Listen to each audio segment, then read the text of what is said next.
Good morning, dear students. My name is Ravi Kumar.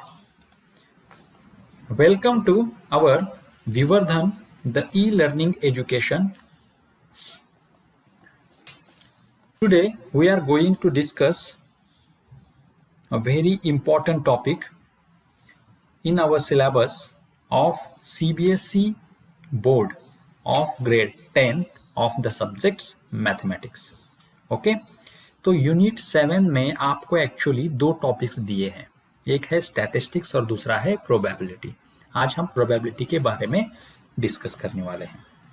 Okay, तो starting with probability, what is mean by actually the probability.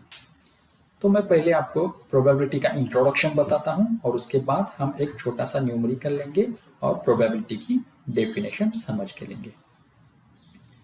Probability is nothing but an experimental approach. Probability को क्या कह सकते हैं हम? Experimental approach कह सकते हैं। इसे एक्सपेरिमेंटल अप्रोच ही क्यों कहा गया है, इसके लिए मैं आपको एक एग्जांपल लेके बोलता हूं। देखो, अगर आप एक सिंगल कॉइन टॉस कर रहे हो तो ये हुआ आपका एक्सपेरिमेंट। ओके, अब ये सिंगल कॉइन की दो पॉसिबिलिटीज हो सकती है, एक तो हेड आ सकता है या टेल आ सकता है। अभी हेड या टेल एक कब बोलते हो आप? जब आप एक्सपेरिमेंट करते हो किसके ऊपर? सिंगल कॉइन के ऊपर।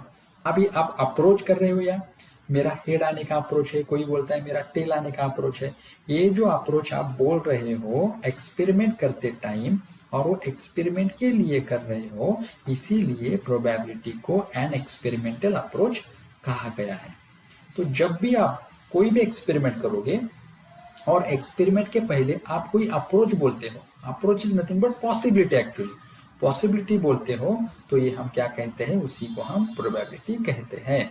और प्रोबेबिलिटी को ही हम क्या कहेंगे? An experimental approach. ओके, तो कुछ टर्म्स है रिलेटेड टू प्रोबेबिलिटी, पहले हम उसको डिस्कस करेंगे और डायरेक्टली हम एक न्यूमेरिकल लेंगे और आपको प्रोबेबिलिटी की डेफिनेशन ऑटोमेटिकली समझ में आएगी। देखो, पहली टर्म है इवेंट, या उसे ही बोलते हैं हम रिजल्ट। अभी इवेंट या रिजल्ट किसे कहते हैं, इसके लिए आपको अगेन एक एक्सपेरिमेंट करना होगा। ओके, तो suppose again you are tossing the single coin. आप एक सिंगल कॉइन टॉस कर रहे हो, तो उस सिंगल कॉइन को टॉस करने के पहले जो आप बोलते हो कि हेड आ सकता है, पॉसिबिलिटी क्या बोल रहे हैं आप? हेड आने की बोल रहे हो, तो उसी को हम रिजल्ट बोलेंगे। क्या बोलेंगे? रिजल्ट बोलेंगे। तो इसके लिए हम डेफिनेशन में क्या लिखे हैं? Possible outcome of an experiment और ट्रायल। किसी एक्सपेरिमेंट या ट्रायल की आउटकम आने की जो भी पॉसिबिलिटी होती है, उसे हम क्या कहते हैं? Result of that experiment. Okay, second term है सैंपल स्पेस। अगेन इसके लिए सैंपल स्पेस को कंसिडर करने के लिए या सैंपल स्पेस को समझ के लेने के लिए आपको अगेन एक एक्सपेरिमेंट करेंगे। ओके, तो suppose again I am tossing a single coin. अब सिंगल कॉइन की ज्यादा से ज्यादा आउटकम आने की पॉसिबिलिटीज कितनी है? टोटल आउटकम कितने आ सकते हैं? तो दो ही आ सकते हैं, एक या तो हेड आ सकता है, एक या तो टेल आ सकता है। ये जो दो आने की पॉसिबिलिटी है उसको हम क्या कहेंगे? सैंपल स्पेस कहेंगे। समझ में आया? तो रिजल्ट सिर्फ सिंगल आता है और सैंपल स्पेस जितनी ज्यादा से ज्यादा total outcome of that experiment, उसे हम क्या कहेंगे? Sample space. अब प्रोबेबिलिटी का हम मीनिंग समझ के लेंगे। बेसिकली बहुत सिंपल सा मीनिंग है, इसके लिए मैं आपको एक एग्जांपल देता हूँ। What is mean by the probability? Okay, तो देखो आपको एक एग्जांपल में क्या कहा गया है? When a single coin is tossed, what is the probability of getting a head? अगर कोई सिंगल कॉइन टॉस करता है तो हेड आने की प्रोबेबिलिटी या पॉसिबिलिटी क्या है, ऐसा आपको पूछा गया है। ओके, तो चलो हम स्टार्ट करते हैं।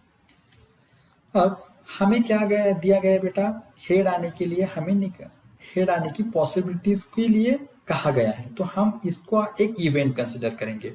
Late A be the event of getting a head, because हमें क्या चाहिए? हेड आने की पॉसिबिलिटीज किसके लिए? सिंगल कॉइन के लिए। ओके, अब देखो प्रोबेबिलिटी का सिंपल सा फॉर्मूला है expected result by sample space.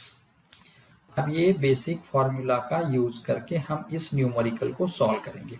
Okay right, तो पहले हम इस एग्जाम्पल का सैंपल स्पेस लिखेंगे।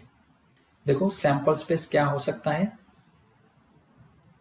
सैंपल स्पेस आप लिख रहे हो तो ये सिंगल कॉइन के लिए लिखना है आपको। आप अगर सिंगल कॉइन टॉस करते हो तो उसकी दो पॉसिबिलिटीज होती है, एक तो हेड हो सकता है या तो टेल हो सकता है। तो ये क्या हुआ, ये सिंगल कॉइन का सैंपल स्पेस हुआ, तो कितना आया वो 2। What about the expected result, देखो हमें क्या बोला गया है, एक्सपेक्टेड हमारा क्या है कि हमें हेड आने के लिए पॉसिबिलिटी निकालने के लिए कहा है। तो हेड आने की possibilities if you want to calculate then you have to consider again the sample space. अब सैंपल स्पेस में सिर्फ दो ही पॉसिबिलिटी है, एक तो हेड या टेल, इसमें से आपको हेड आने की पॉसिबिलिटीज कही है। तो कितना आया बेटा रिजल्ट आपका h, तो ये कितनी बार हुआ 1। इसीलिए फाइनली अगर आप प्रोबेबिलिटी ऑफ इवेंट कैलकुलेट करेंगे तो n of A by n of s, ये सिंपल फॉर्मूला हुआ, और उसको just put that value in the given formula of n of a by n of s, then you will get the answer 1/2। तो probability of event a is equal to n of a by n of s, and which is equal to 1/2। Thank you very much बेटा, like and subscribe करना ना भूलिए।